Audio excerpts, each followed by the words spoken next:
Okay, hai Cik Syuib. Okay, untuk isu satu lagi, bagi isu nak copy data daripada fail lama masuk ke fail baru. So, katakan ini MPR fail baru. So, yang lama yang Cik Syuib pernah buat kami, contoh macam ni, this one, pay time with data form.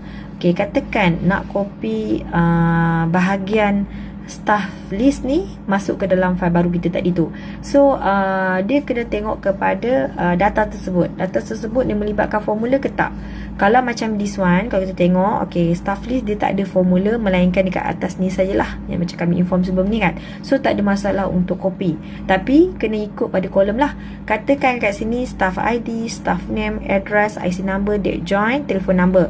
So kita kena check, dan seterusnya kita kena check lah dekat yang file baru kita, bahagian staff list, dia punya kedudukan kolom sama ke tak. Okay, staff ID sama, name sama, address sama, IC number sama, telephone numbers. Okay, and then date of join, position.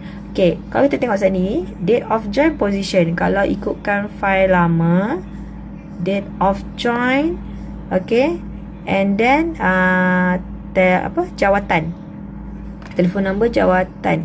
Kita tengok sekejap, date of join, telefon number.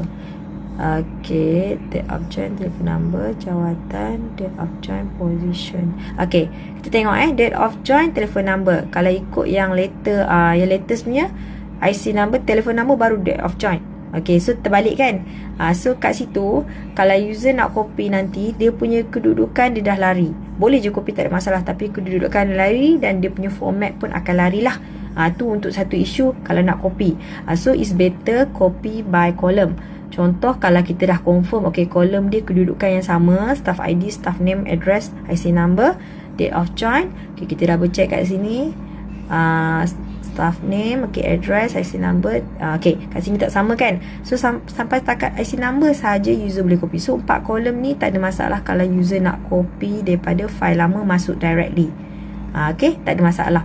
Kira file lama yang ni. Okay, so nak copy staff ID, staff name, address, IC number, directly 4 kolom kita highlight. Masuk dia, kita highlight macam ni. Tengok kat sini.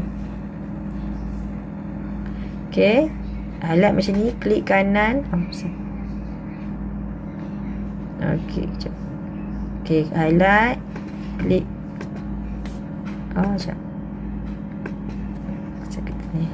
Klik kanan, copy, and then pergi dekat dengan file baru kita tadi, kita paste sahaja dia punya selepas insert row lah. Okay, macam ni tak ada masalah sebab dia punya kolom memang ikut yang file lama kan.